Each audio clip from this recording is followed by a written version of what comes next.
ही घ्या तुमचा डबा,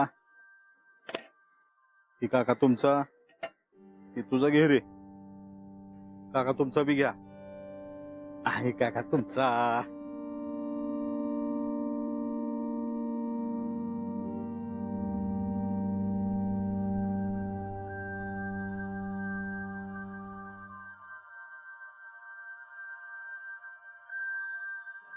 कदम साहेब नमस्कार. नमस्कार नमस्कार. जाधव साहेब हा या की डबा घ्यायला. हो आलो आलो. कदम साहेब हे तुमचा डबा, जाधव साहेब ही तुमचा डबा. काय सुरेश, आज सुमीनं तुला कामाला लावलं वाटतं. तुम्ही नाही आली. तुमचा ड्रायव्हर लागलाय की तिच्या राशीला. काय हालत करून सोडली माझ्या पोरीची, फार सगळं अंग दुखायला लागलं ह्याच्या पाय राबून. हाय कुठं तो भामटा. भामटा हा साहेब, ते कामावर आले नाही आज. आला नाही. मग हा डबा काय माझ्या डोक्यावर ओतून घेऊ काय? येत नाही तर सांगत का नाही आधी. साहेब एक नंबरचा काम चुकार माणूस आहे बरं का. मी तर म्हणतो त्याला कामावर काढून टाका. मी एकदा घेतला होता कामावर, पण कामात कसर केली की मी ऐकत नसतो. तेव्हापासून मी एकदा बी घेतला नाही कामावर त्याला. काम चुकार माणूस कशाला त्याला कामावर ठेवायचाय. ए सुरेश, ते कर्मचारी आहेत आमचे, हा. त्यांच्याबद्दल असं इथं काय बोलू नकोस. कर्मचारी असेल त्याच्या घरचा, मी काय घाबरतो काय त्याला. टायवेलवर 2 बादल्या हातात देऊन असा पळावलाय त्याला म्या. काय सांगतोय. मग काय, तुम्ही तुमच्या कामगाराला वाचवताय आणि तो तुम्हाला तिकडे बुडीत घालाय निघालाय. मी तुम्हाला पण सांगून ठेवतो साहेब, एक नंबरचा चलाक आणि मतलबी माणूस आहे तो. माझ्या डब्याचे पण पैसे दिले नाहीत त्याने. कोणावर न सांगता दांड्या मारतो. आता बघाच कशी मी त्याची वाट लावतो ती. हा हा काय करणार आहे तू. जास्त काय नाही, पण भरलेला डबा सुमीला नेऊन देणार. मग तुम्हाला माहितीच आहे की पुढची मजा. ए सुरेश, तो डबा दे इकडे. काय नाही, मी हा डबा सुमीला देणार आहे. तुम्ही त्या ड्रायव्हरला वाचवाय जाऊ नका. सुरेश, मला जादाची भूक आहे, हा डबा दे ना. नाही नाही नाही, हा डबा मी सुमीला देणार आहे. अरे इकडे दे डबा. नाही सोड डबा. अरे डबा इकडे डबा दे. सोड डबा. करू. सोड डबा. मी हा डबा घेऊन जाणार आणि सुमीला देणार. आता बघा कशी वाट लावतो त्या कामचुकार माणसाची. आता काय करायचं. साहेबाचं कसं होणार.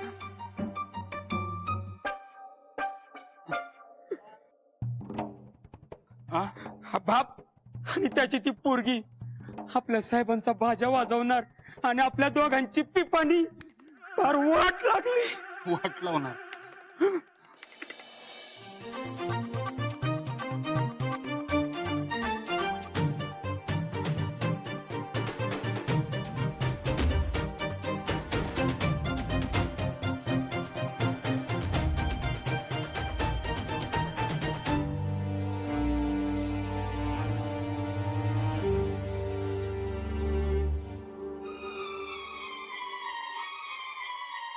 हे काय तुझा लाड पुळका म्हणजे डबा परत आला.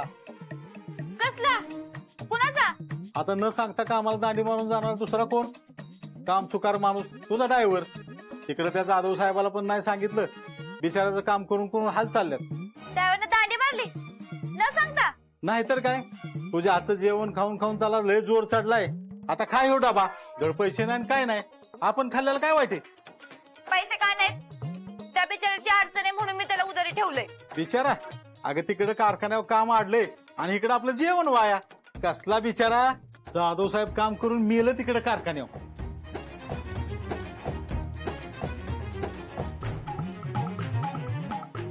त्या ड्रायव्हरला तर बघतेच आता मी.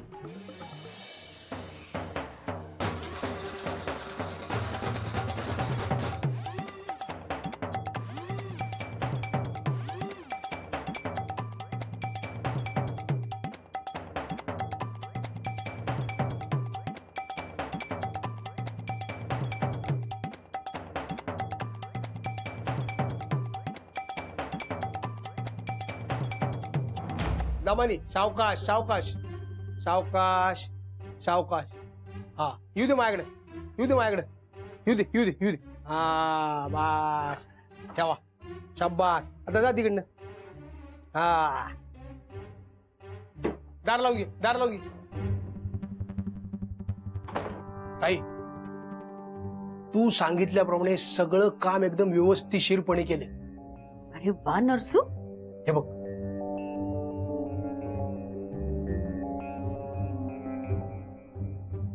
ह्याच्यामध्ये पंचक्रोशीतल्या सगळ्या पोरींच्या पत्रिका आहेत. हा, ह्याच्यामध्ये सगळ्या कुंडल्या आहेत.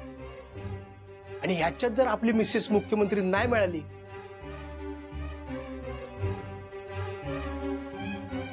तर ह्याच्यामध्ये जन्म नोंदणी रजिस्टर आहेत. सगळ्या पंचक्रोशीतल्या ग्रामपंचायतीच्या सगळ्या नोंदी ह्याच्यामध्ये आहेत. डुप्लिकेट करून आणली सगळी रजिस्टर माणसं बसवून. शाबास नरसू. आणि बघ, हे सगळ्यात महत्वाचं पोतं. तोंड वर करून बोलणार. हे बघ, पोत्यात बांधून आणलंय तरी तोंड वरच आहे यांचं.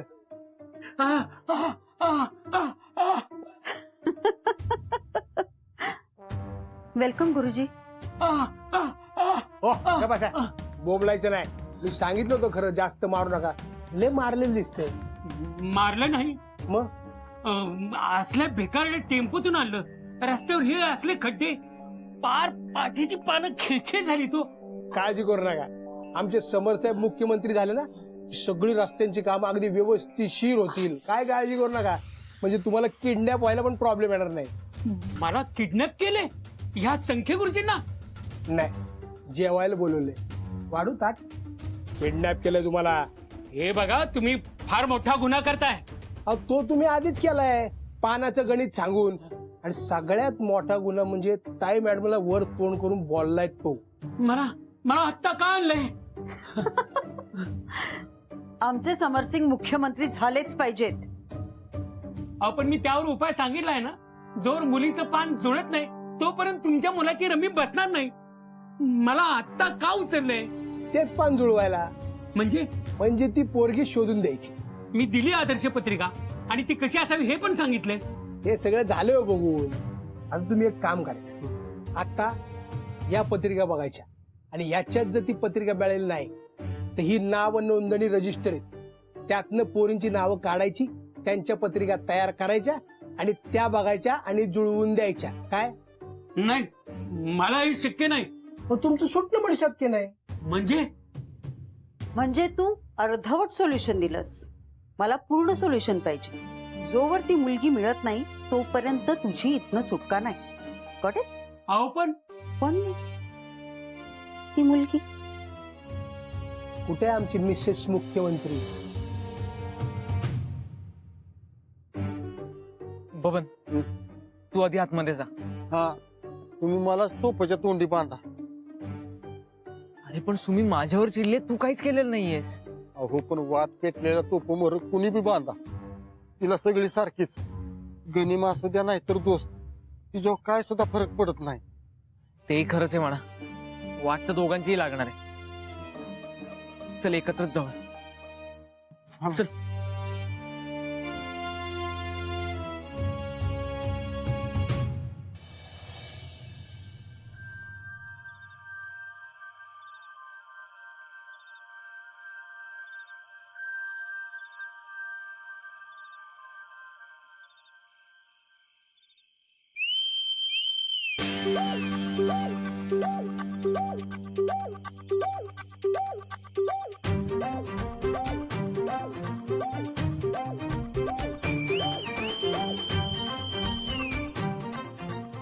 अरे वा, दोन्ही साहेब एकसाथ आलात.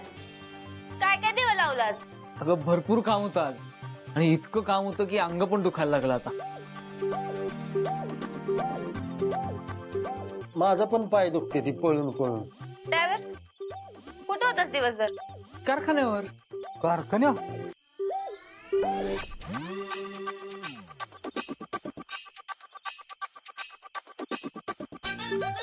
अगं कारखान्यावर एक नवीन मशीन आलंय आणि त्याचा एवढा आवाज येतो ना की त्याच्या शेजारी उभं राहिलं ना तर फोनच्या रिंगचाच आवाज येत नाही.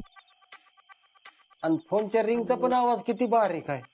कुणाची सून कुणाचा फोन तीच कळत नव्हतं. तुला काय माहित?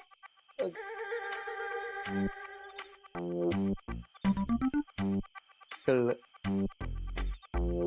ड्रायव्हर, तू कारखान्यावर होतास ना, तर डबा का परत आला? अगं सकाळी मी कारखान्यावर होतो आणि नंतर जाधव साहेबांनी मला बाहेरगावी पाठवलं. हो ना साहेब? हो हो हो. मग बाहेर गेला फोन का उचलला नाहीस? माझा फोन साहेबांकडे होता. हा? हा हा माझ्याकडेच होता, पण मी नवीन मशीन जवळ होतो ना, त्यामुळं आवाजच ऐकू आला नाही. तेव्हा ती रिंग ऐकली मी. बबन्या तू ग बसा, तुला तर बघणारच आहे मी. पण आधी ड्रायव्हर पक्का बाहेर गावी गेलतास? हो खरंच सांगतोय मी. तू जाधव साहेबांना विचार ना. साहेब सांगा तर तुम्हीच. नाही म्हणजे बाहेर गावी गेला होता तो, सांगायचं विसरलो मी. आणि ते सुरेश साहेब तुम्ही सांभाळून घेऊ नका ह्याला. लाज नाही का वाटत तुला खोटं बोलताना? आणि ते पण तू माझ्याशी खोटं बोलतोयस. अगं पण 15-20 वेळा मी फोन केलाय तुला. सुमे अगं सुमीला खोटं बोलायला चालत नाही. खोटं बोलणाऱ्याच्या मैत्रीला बी जात नाही सुमी. सुमे अगं ऐकून तर घे. डबा वाया घालवलास ना? अन्न म्हणजे परमेश्वर. हा तेच, परमेश्वरापेक्षा मोठा आहेस का तू?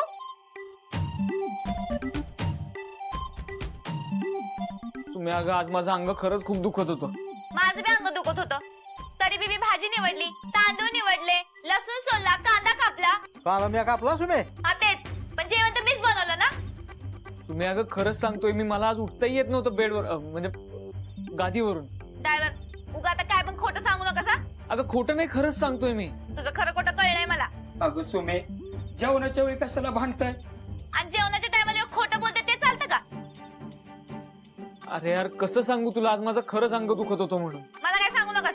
सुमे अगं खरं तेच सांगतोय मी तुला. मी काहीच उचलू शकत नव्हतो, तुझा फोन कसा उचलणार होतो? डबा वाया गेला ह्याचं सांग. अन्न म्हणजे परमेश्वर आहे, आणि परमेश्वरापेक्षा मोठा झालास तू. काय बोलतेस कळतंय ना तुला? उगाच मोठी झाल्यासारखी वागू नकोस. खरं तेच सांगतोय मी तुला. चिडाचिडी दूध में पडी, भांडू नका की तुम्ही. अरे मग ते हिला सांग ना. मी भांडतीये मग कोण म्हणते? चोराच्या उलट्या बोंबा. हा हा चोराच्या उलट्या बोंबा म्हणे. तुला खरं ते सांगतोय ते पटतच नाहीये. खरं खोटं सगळं माहितीये सुमीला. मला काय एडी समजतोस हो काय? तुम्हाला एडी म्हणालास? हो म्हणालो, कारण आहेच तू. ए बबन ते काय म्हणतात रे, स्क्रू स्क्रू स्क्रू फिट करून घे तुझा. जेवायला वाढ आता. जेवणी सर आता. सुमीला एडी म्हणालास ना तू?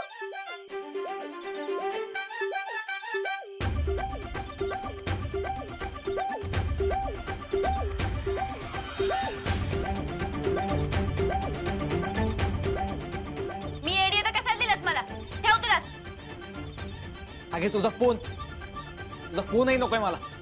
जा, यापुढे थोबाडही बघणार नाही तुझं. यापुढे तुझं तोंडही बघणार नाहीये मी. जा मग.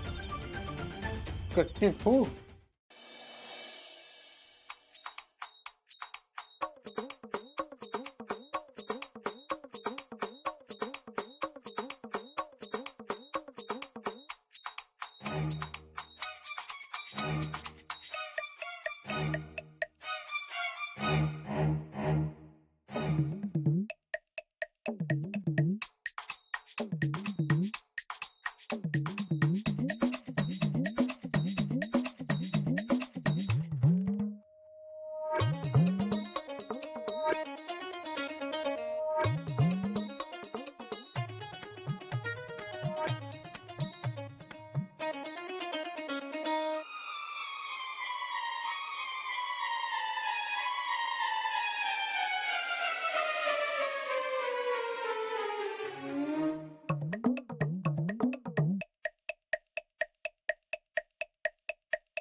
सुमे अगं च्या खराटन पोहे गोड असं कसं काय ग? काय गणित बिघडलं का? मला लय लय राग आलाय. मी एवढी ह्याला मदत केली, ह्याला कामाला लावला, 100 अडचणी सोडवल्या ह्याच्या, ह्याला खाऊ घातलं ते बी फुकाट. आणि वर मायाशीच खोटं बोला यो. सुमे अगं बोलायचा जमानाच नाही राहिला, त्यामुळेच तुला मी एवढं बोलत होतो. तो माणूस मला पहिल्यापासूनच नाही पटला. जाऊ दे, एक वाईट स्वप्न म्हणून विसरून जाताला. बरं खोटं बोलला ते बोलला, वर हातच नागवर. अगं माणसाला उपकाराची जाण नसती. आता काय त्याला पगारी सर्व्हिस लागली, आता कशाला तुझा फोन उचलतोय तो?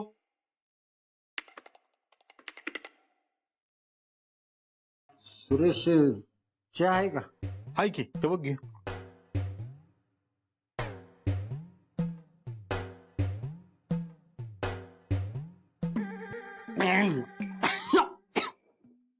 चहा लय खराब झालाय. म्हणजे साखर लय खराब झाली. कशी होणार? कारखान्यावर कसली येड्या डोसक्याची माणसं आहेत माहितीये मला.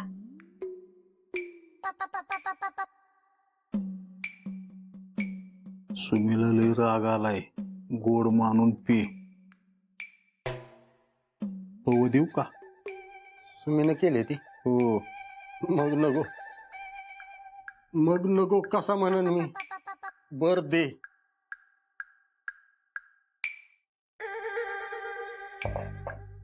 ही घे.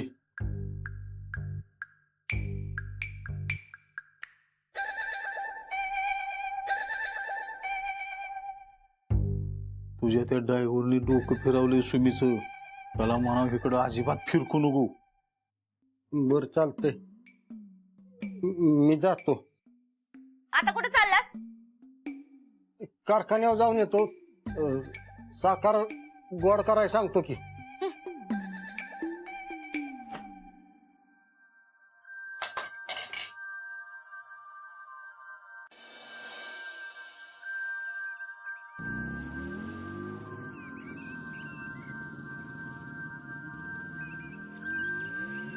साहेब, साहेब, साहेब थांबा.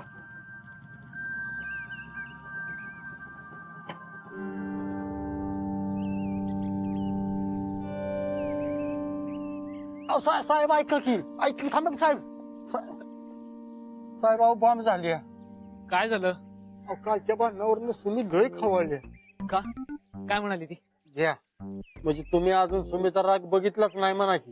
म्हणजे अहो सुमी खरोखर जेव्हा चिडते का नाही तेव्हा ते काहीच बोलत नाही, नुसता डोळ्यात जाळ असतो. तुझ्या तसल्या डोळ्याकडे बघायचं म्हणजे मला लय भ्या वाटतं अहो साहेब. जाऊ दे, मला नाही फरक पडत. आणि एवढी कोण मोठी लागून गेली रे ती? आणि बोलत नाहीये ना तर म्हणून बोलूच नकोस. तेवढी शांतता राहील गावात. अहो शांतता, अहो ती वादळापूर्वीची येते म्हणते ती का नाही तसली शांतता आहे ती. येऊ दे रे वादळ, काय घाबरतो का काय? आणि तिला म्हणो समर सिंग सुद्धा पहाड आहे म्हणो, पहाड. का सांग तिला. नाही नाही आपण नाही तसलं काय सांगणार. अरे घाबरतोयस कशाला बाबा? मी आहे ना तुझ्या मागे पहाडासारखं उभा. हा तुम्ही पहाड, तुम्ही वादळ, मधल्या मध्ये माझा पातळ होतोय त्याचं काय? काही काळजी करू नकोस रे, मी बरोबर सांभाळतो सगळं. तुम्ही माझी काळजी करू नका, तुम्ही स्वतःला सांभाळा. तुम्ही लय खवाळे आहो साहेब. तर मी सांगितलं ना, मी नाही घाबरत तिला. आणि तिला साधी गोष्ट कळू नये करे. अंग दुखत होतं म्हणून किती वेळा सांगितलं तिला. तिचं तिसरंच काहीतरी. मला सांग, आपण काय मुद्दाम फोन उचलत नव्हतो का? मुद्दाम नाही म्हणा, पण आता एवढं तिला समजावून सांगितलं तरी तिला समजत नाही. तिला समजत नाही म्हणूनच घाबरायचं साहेब. काही गरज नाही, अजिबात घाबरणार नाही तिला. आता मी बबन, तू माझ्या बरोबर कारखान्यावर ये. हे बघच मी काय करतो. काय करणार? अजिबात घाबरणार नाही तिला. तू ये कारखान्यावर आणि बघच. अहो साहेब ऐका की तर. अहो साहेब थांबा थांबा की. साहेब कशाला असं काहीतरी करत बसला येऊन? साहेब तुम्ही तुमचं थोबाड बघणार नाही म्हणले, तुम्ही तिचं तोंड बघणार नाही म्हणलाय. जावा विसरून साहेब, ह्याच्यातच सगळ्यांचं चांगलं आहे. अरे असं कसं विसरून जाता येईल? अरे किती बोलली ती काल. बबन तू आता बघच काय करतो ते.